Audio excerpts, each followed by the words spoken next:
এত কিছু হয়ে গেছে, মনে করলে নিজেরই খারাপ লাগছে। Hey everyone, good morning and welcome back to my channel. অনেক দিন পর, অনেক দিন বলবো না, বছর পর প্রায় ব্লগ স্টার্ট করছি। খুব বিশেষ কারণে আবার একটা ট্রাভেল ব্লগ তোমাদের সাথে শেয়ার করব। যাচ্ছি আমরা হচ্ছে গিয়ে দাওয়াই পানি আর ঋষভ। আজকে হচ্ছে 16ই মে, এখন বাজে হচ্ছে সকাল 6টা। আমাদের ট্রেন এই 7:25 মতন বোলপুর স্টেশন থেকেই, আর কোথাও যেতে হবে না, এটা অনেক রেহাই। তো যাই হোক, চলো ব্লগটাকে এখান থেকে শুরু করি। এতদিন পর ব্লগ করবো, বা যাই না কতটুকু কি করতে পারবো, তবে চাই যে এগুলো একটু মেমোরি হিসেবে রেখে দিতে, তার জন্যই ব্লগটা করা। তো চলো ব্লগগুলো দেখতে থাকো। আশা করছি এতদিন পর ব্লগ করছি তোমাদের একটু হলেও ভালো লাগবে।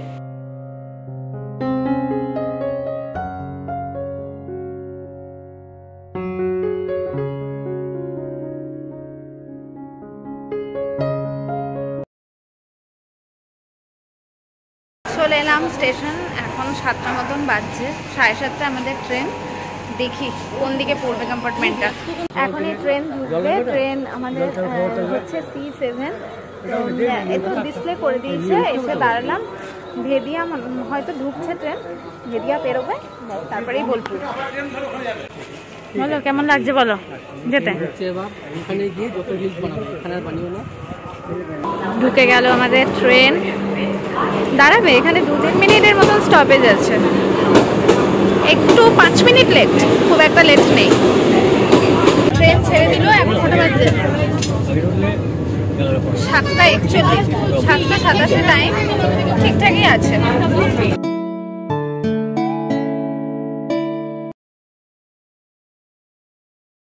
তার সাথে সাথেই পেয়ে গেলাম জল, যদিও এনেছি, যাই হোক এখন অনেক দূর রাস্তা, জলটা কাজে লাগবে। আর দিয়ে দিল হচ্ছে ব্রেকফাস্ট। তো দেখি যে ব্রেকফাস্টে কি আছে। এই যে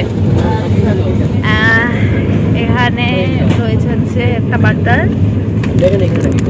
দাঁড়াও এগুলো একটুখানি খুলে নি, তারপর দেখি কি রয়েছে। এখানে মনে হয় রয়েছে ব্রেড, আর এটাতে কি আছে দেখি। আচ্ছা, অমলেট আছে আর কিছু ভেজিস আছে। তো আগে খুলে নি, তারপর দেখাচ্ছি।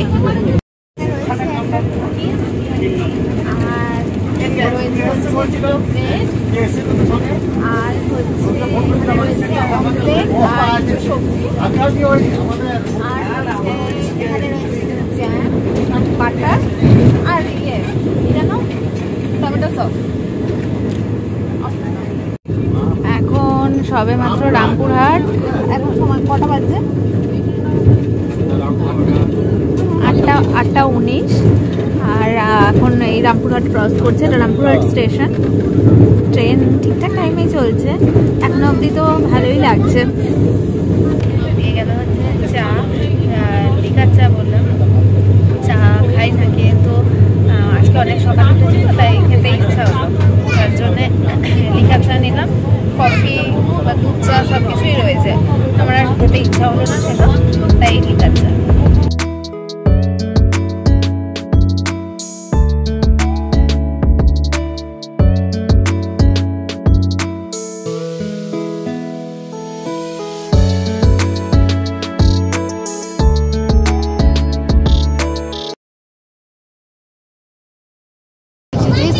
রয়েছে না, ওগুলো সব এই মুখে পড়েছে। ভাগ্যিস আমাদের সিটগুলো, আমাদের মানে এই দিকে যেহেতু ট্রেনটা যাচ্ছে, এই মুখে পড়েছে। কারণ উল্টো দিকে মানে অপোজিট দিকে সিট পড়লে কেমন একটা বিরক্তিকর লাগে, এটা একটা খুব ভালো দিক। হয়তো আমরা পিছন দিকে পড়েছে, কিন্তু হচ্ছে যেদিকে ট্রেনটা যাচ্ছে সেই দিকে সিটটা পড়েছে। দাঁড়িয়েছে, কিন্তু একটা প্ল্যাটফর্ম। এটা কোন প্ল্যাটফর্ম? হ্যাঁ, কোন স্টেশন এটা? হ্যাঁ স্টেশন, মালদা এখনো ঢোকেনি, কিন্তু কোনো একটা স্টেশনে দাঁড়িয়েছে। ফারাক্কা ব্যারেজ বেরোচ্ছি, কি সুন্দর লাগছে। রাত্রের দিকে আগে যখন চেপেছি তখন তো এই ভিউগুলো দেখতে পেতাম না না, আর এখন ও মন ভরে যাচ্ছে সত্যি দেখে, কি দারুণ। দেখো খালি চুপচাপ খালি দেখেই যেতে মন হচ্ছে, দূর দূর অব্দি শুধু জল আর জল।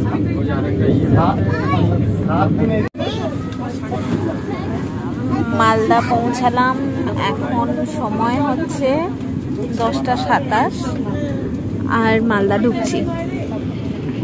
কতক্ষণ দাঁড়ায় দেখি মালদাতে, মনে হয় খানিকক্ষণ দাঁড়াবে। 10:34 আর ট্রেন ছেড়ে দিল মালদা থেকে। মালদা ছেড়ে বেরিয়ে যাচ্ছে, এই যে এরপর আমার মনে হয় না যে আর কোথাও দাঁড়াবে, যতদূর সম্ভব। ভুলও হতে পারি, বা হয়তো ট্রেনটা মানে কিছুক্ষণ টাইম যেখানে এগিয়ে যাচ্ছে টাইমটা অ্যাডজাস্ট করার জন্য আবার কোনো কোনো প্ল্যাটফর্মে দাঁড় করিয়ে দিচ্ছে। তো দেখা যাক, রাইট টাইমে ঢুকবো।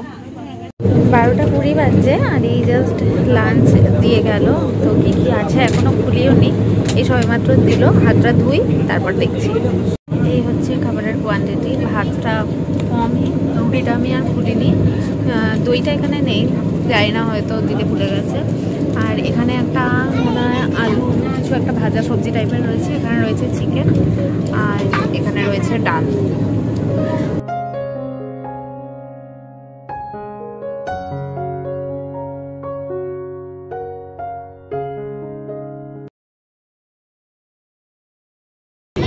এখন বাজে হচ্ছে ওই 1টার মতন, আর 20 কিলোমিটার মতন রাস্তা বাকি আছে। ডিসপ্লে করছে, নামবো এবার। নেমে তারপরে গাড়ি আমাদের আসবে, বুকিং করা আছে, তারপর গাড়িতে করে চলে যাবো।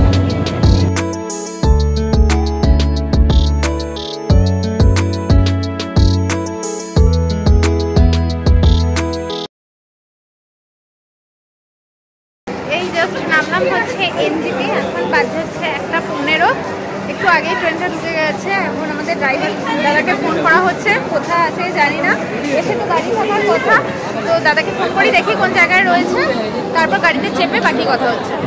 ছোট্ট ভিড় প্রতিবারই যেমন হয়, এর আগের বার যেমন ভোরবেলাতে নেমেছিলাম তখনও এরকম ভিড়। আর এই দুপুরের ট্রেনে ওই বন্দে ভারতেও এইরকমই সেম এরকম এত ভিড়, বাপরে বাপ। আর গরম খুব একটা নেই, রোদও খুব একটা নেই, মেঘলা মেঘলা ওয়েদার, এটা একটা খুব ভালো।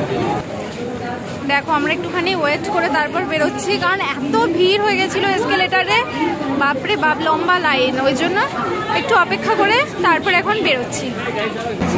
গরম নেই গরম নেই, কিন্তু নামার পর মেঘলা ওয়েদার ছিল, হঠাৎ করে এত রোদ, বাপরে বাপ, প্রচন্ড গরম।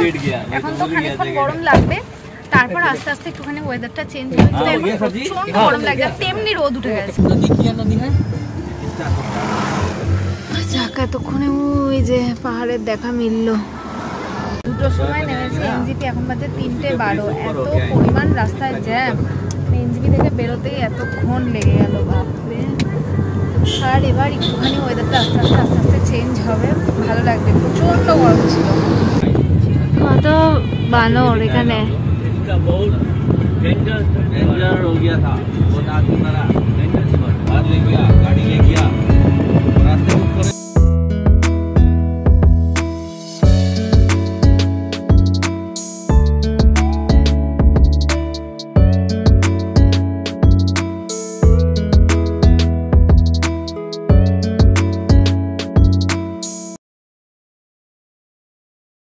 এভরিওয়ান, এখন সময় হচ্ছে সন্ধ্যে 7:30। কি বলবো আর, মাঝখানে এত কিছু হয়ে গেছে, মনে করলে নিজেরই খারাপ লাগছে। এত সুন্দর জায়গাতে এসেছি। আমাদের আজকে স্টে করার কথা ছিল, মানে আজকে 16 তারিখ, 16 আর 17 তারিখ আমাদের স্টে করার কথা ছিল হচ্ছে রিসর্টে, আর হচ্ছে 18 আর 19 আমাদের স্টে করার কথা ছিল দাওয়াইপানিতে। 20 তারিখ আমাদের রিটার্ন, আমাদের ট্রেন এনজিপি থেকে দুপুর 3টের সময়। এবার আমার গাড়িতে বমি হয়, বমি ভাব আছে, কিন্তু এর আগেও আমি 2-3 বার ঘুরেছি, বমি হয়তো হয়নি, কিন্তু ওই বমি বমি ভাবটা লেগেছে, কিন্তু সেটা অনেকক্ষণ পর। কিন্তু এইবারে আমি জানি না আমার কি হলো, মানে ট্রেনের খাবারটা, প্রথম কথা বলি, তোমাদেরকে দেখিয়েছিলাম, আমি তো তারপর থেকে খুব একটা বেশি কথাও বলতে পারিনি। ট্রেনের খাবারটা ছিল ভীষণ বাজে, মানে আমার পার্সোনালি লেগেছে ভীষণ বাজে, মানে খাবারের কোনো স্বাদ নেই, কিছু কিছু খাবার টক ছিল। তো সেটা খাওয়ার পর তারপর আমি একটা ওষুধ খেয়েও নিই, কিন্তু আমি বুঝতে পারি না যে ওটা আমার ভেতরে মানে একটা অম্বল টাইপের হয়ে যায়। এইবারে যখন আমরা এনজিপি থেকে গাড়িতে করে আসছিলাম, মানে রিসর্ট যাওয়ার পথে, আমার শরীরটা ঠিকঠাকই ছিল, কোনো অসুবিধা হয়নি। খানিকক্ষণ গাড়িতে যাওয়ার পর আমি লিটারালি পাগলের মতন হয়ে যায়, মানে আমি আর নিজেকে রাখতে পারছি না। গাড়ির ড্রাইভারদের মানে এখানকার মানুষজন সত্যি তাদেরকে মানে যতটা হয়তো ধন্যবাদ দেবো ততটাই কম দেওয়া হবে। আজকে হয়তো তাদের জন্য আমার মনে হচ্ছে না আমি আরেকটা প্ল্যান পেলাম। আমার এত শরীর খারাপ হতে থাকে যে আমি আর পারি না, মানে 2 মিনিট আমি গাড়িতে যাচ্ছি, 3 মিনিটের বেলাতে আমাকে গাড়ি থেকে নামতে হচ্ছে। এরকম করে করে করে করে আর লাস্টে না পেরে ঋষভে আমাদের যে হোটেল বুক করা ছিল, আমাদের সমস্ত জায়গাতেই বুকিং করা আছে, তো ঋষভের সেই হোটেলের ম্যানেজারকে আমরা ফোন করে বলি যে একটা বাইক পাঠাতে, কারণ আমি গাড়িতে আর পারছি না যেতে। কিছু একটা আওয়াজ হচ্ছে, আমি রুমে একা, তার জন্য। যাই হোক, তো বলি যে একটা বাইক পাঠাতে, কারণ আমি আর পেরে উঠছি না। ইতিমধ্যেই ওরা এত হেল্পফুল, বলার সঙ্গে সঙ্গে ওখান থেকে ওরা বাইক নিয়ে বেরিয়ে যায়, বলে আপনারা 15 মিনিট অপেক্ষা করুন, যাচ্ছি। মানে আমি অনেক মানে ওই কষ্ট সহ্য করতে করতে করতে করতে অনেকটা কাছে অবধি চলে এসেছি, মানে লাভার কাছাকাছি। যারা এসছো তারা জানো লাভার কাছাকাছি চলে এসেছি। আর আগে যখন আমরা এসেছিলাম তখন আমরা লাভাতে স্টে করেছিলাম। যাই হোক, মেন পয়েন্টে কথা বলি। শরীরটা তো অসম্ভব খারাপ করতে থাকে, লাস্টে আমি আর নিঃশ্বাস নিতে পারছি, মানে লাইফে আমার এরকম হয়নি। আমি ক্রমাগত মুখ দিয়ে নিঃশ্বাস নিচ্ছি, আমি আর নিঃশ্বাস নিতে পারছি না। আমার চারপাশে আর কোনো কিছু ভালো লাগে না, আমার মানে মনে হচ্ছে গোটা পৃথিবী ঘুরছে, আমার সমস্ত কিছু মাথা ঘুরাচ্ছে, আমার নিঃশ্বাস নিতে কষ্ট হচ্ছে, আমার বমি পাচ্ছে, বমি হচ্ছে না, আমার গা হাত পা কাঁপছে, থরথর করে কন্টিনিউ কাঁপছে, মানে কি না হচ্ছে না, আমার যে কি এক্স্যাক্ট হচ্ছে আমি কাউকে বলে বোঝাতে পারবো না।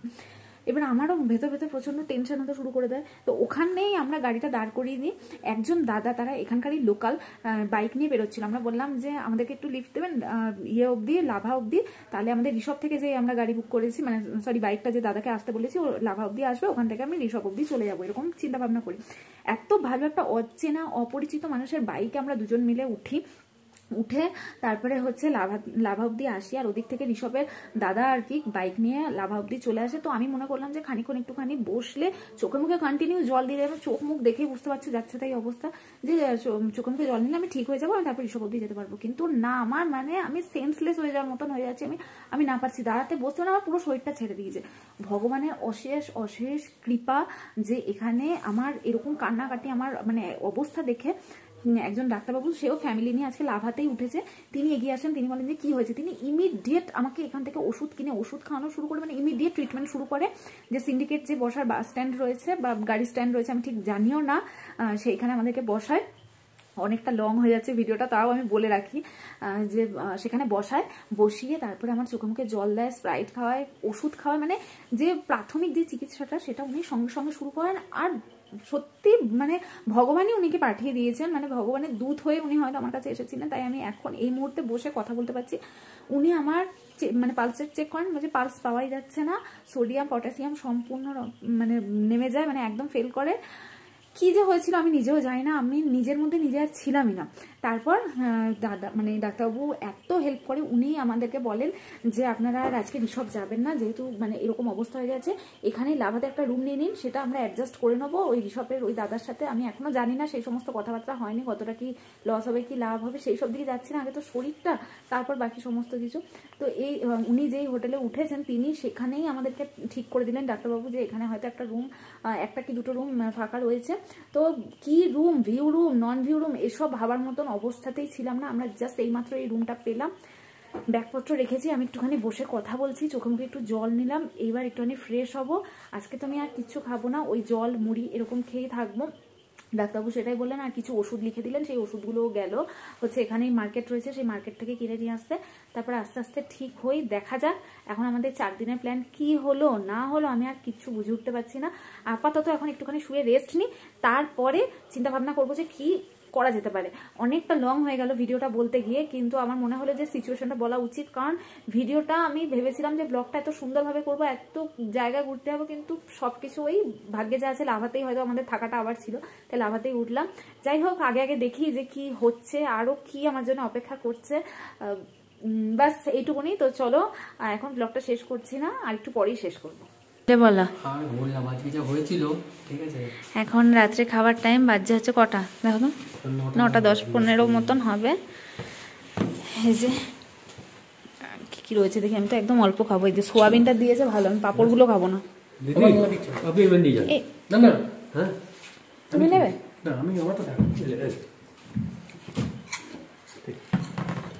ভাত, ডাল, সোয়াবিন আলুর তরকারি আর পাঁপড়। এটাই বাকি ছিল, কারেন্টটা যাওয়া। ব্যাস কারেন্ট গেল, কারেন্টটা আসুক তারপরে ব্লগটা শেষ করবো। এরকম এরকম আওয়াজ হচ্ছে।